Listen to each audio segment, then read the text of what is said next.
Well, good afternoon, everybody. I'm Deb Sofield, and you're listening to my weekly podcast series called Encouragement for Your Life.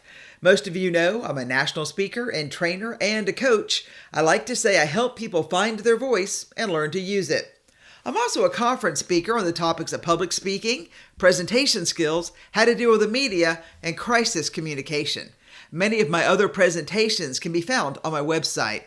If your organization has an upcoming conference and you need a keynote speaker, wow, I hope you'll put my name in the hat.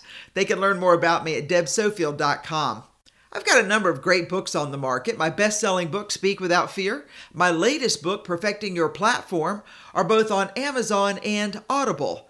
My series, Encouragement for Your Life, which is a compilation of these podcasts, are all available on Amazon. Just go to Amazon, type in my name, Deb Sofield, and all my books will appear. I've got a great theme for today, and it's this. Friend, be impeccable with your words. It's a good one. I'm Deb Sofield. Thanks for spending these next few minutes with me. Stay tuned. I'll be right back. Let me start this segment with a quote from Don Miguel Ruiz, who says, "Be impeccable with your word. Speak with integrity. Say only what you mean. Avoid using the word to speak against yourself or to gossip about others. Use the power of your word in the direction of truth and love." Wow, that's a great quote. I really think it's important that we understand what I call the power of words. I would dare say that most of you know how to wield the power of words in the lives of those you love, those you like, and those you'd like to knock down a peg or two, or three or four. We all have a favorite phrase or a favorite few words that we know with certainty can slay the mighty, or uplift the broken, or perhaps even provide a bit of comfort to friends and family when the world goes awry. I've come to believe that words are the outward echo of who we really are. Without a doubt, on most days, we are very well versed in knowing what words will build our team towards success, what words could calm a family issue, and what to say to a friend who needs to hear that they still matter in this world of 8 billion people and counting. And that's what brought me to my quote today from Don Ruiz. Friend, be impeccable with your word. Speak with integrity. Say only what you mean. Avoid using the word to speak against yourself or to gossip of others. Use the power of your word in the direction of truth and love. I think it's an important theme for today. And before we get started, please know that I am writing what's been placed on my heart from what I've seen in this past year of my travels on the road, in airports, hotel lobbies, and conference rooms, just waiting to speak or speaking. I can turn on most any news show in any state at any time and hear the critical, angry, snarky, and in some cases, downright hateful language filling the airwaves more than I can ever remember. And I keep coming back to the idea of, Deb, be impeccable with your word. I see and hear comments by people who have no real standing in the world, but who, in hopes of garnering a few more like-minded crazy followers on media sites, are willing to spew incendiary remarks in order to be a blip of the day in social media, with the hopes of being, internet famous. Think back on the reading of the number of exchanges on your Facebook page this week or Twitter feed. If you're like me, you wonder what on earth prompted a casual friend or stranger to post such vicious rhetoric on your wall or on that of a friend. Really, who are these mean people? Who are these people who think they have the right to correct, as they see fit, or comment or conclude that the original writer's intent was up for discussion? Why do they think the world wants to hear their caustic dismissal of an issue someone else cares about? Without a doubt, you've unfriended or unfollowed more people in the past year than you might have in all your time online. I know I have. I have grown weary by remarks of unremarkable people. Call me crazy, but I'm not interested in the venomous opinions of the issues of the day. Now, that being said, I'm delighted to read a thoughtful comment or content, something that's not tinged with unpleasantness. I'm always looking to learn something new or something I didn't know the full extent of. But shrieking that some of these sites Say, my opinion is wrong and needs to be made right. Listen, that has made the world a sad, sad, sad place for congenial conversation that teaches and touches the lives of others. And while I'm on my tiny 30-second soapbox, I do wish people wouldn't behind the false kindness of comments such as, just trying to set the record straight so as not to embarrass you. Listen, if you are the online police or an eager commentator, admit you're doing it for vainglory, and you know that does not reflect well on you. Remember, use the power of your word in the direction of truth and love. I'm not interested in wading into the realm of politics, education, or religion. But I do wish we would all remember that our words identify our core to others. And with that in mind, we would do well to think before we speak or type out an opinion for the world to see. We would all do well to avoid using the word to speak against ourselves or to gossip about others. But listen, if you persist and in your thinking you still feel the need to lash out against whatever injustice crosses your own opinion, just consider the cost to you personally. The nasty cut you have inflicted upon your own soul for the rage of your own righteousness will cost you more than you can ever imagine. The universe just works that way. Give your opinion long enough, and soon you'll find you're talking to yourself. Because nobody wants to be associated with the unkind likes of you. This is a slippery slope that you're on, my friend. Now that you've cut off a few friends and family who could speak a word or two of reason to you, but even they are walking out the door. And I'll add that people who believe you have crossed the line of basic decency in your comments will most likely write you off forever.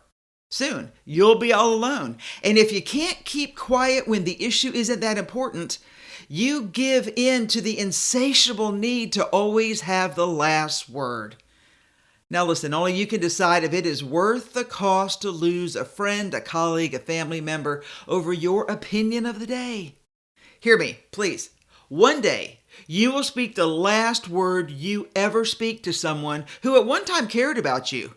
But because they will have had enough and will then walk away, never to return.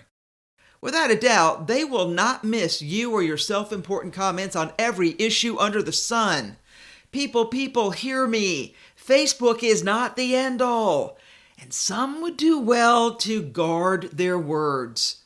Let me take it one step further.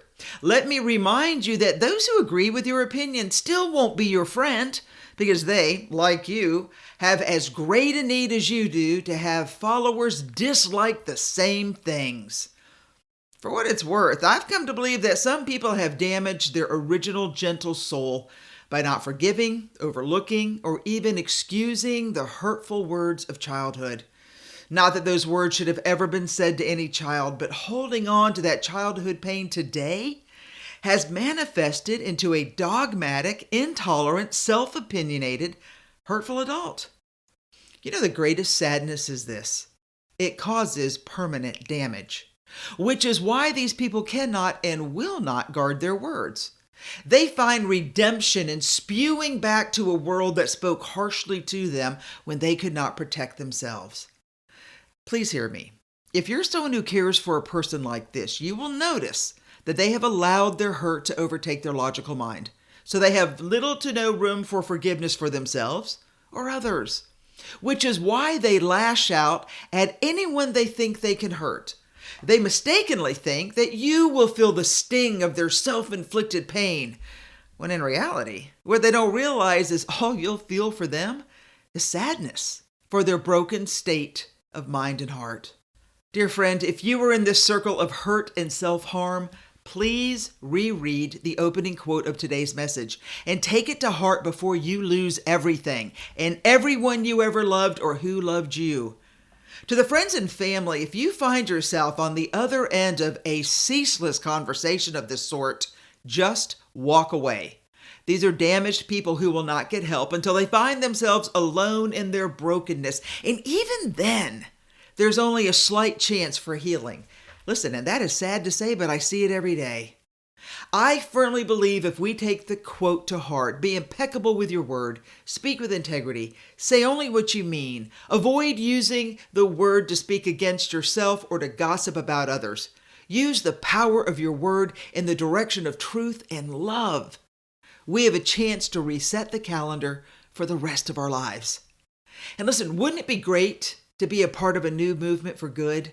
By using the one thing we all have, the ability to speak with kindness, we could change the tone of the conversation around us. Listen, I know that is a tall order to fill, and I also know that we are getting close to the tipping point if we don't do something about the conversations around us sooner rather than later. My question is this: why not listen instead of speaking? In my own life, I'll just level with you. I have purposely stepped back from always being the voice in and of the group. Sure, I can speak well, but that's not my point. My heart's desire is to help others learn to speak up so their voice and ideas are heard. So the conversation has a chance to wander to a new path of discussion, healthy debate, and learning for all involved. I'll say when I started listening more and talking less, it was a surprise to a few of my closest friends who noticed the change in me. But within a short amount of time, they filled the silence with words that were pleasant, inspiring, and uplifting. I was enlightened, informed, and educated on topics I needed to know and enjoyed hearing about. I fully know that today's message is hard, and friend, if you're on social media, you've seen it. And it's not my usual vein of encouragement and inspiration, but I felt pulled to speak to what I consider truth to power. We all need to watch our words because once spoken, they can never be taken back, even if you speak to yourself. The harm we inflict on others could very well be lifelong. I will add this verse to the others I have learned to live my life by, because I do believe it's my responsibility to myself to be impeccable with my words, to speak with integrity, to say what I mean, and to leave gossip aside and use the power of the gift of words in truth and love. And I hope you'll join me in this journey.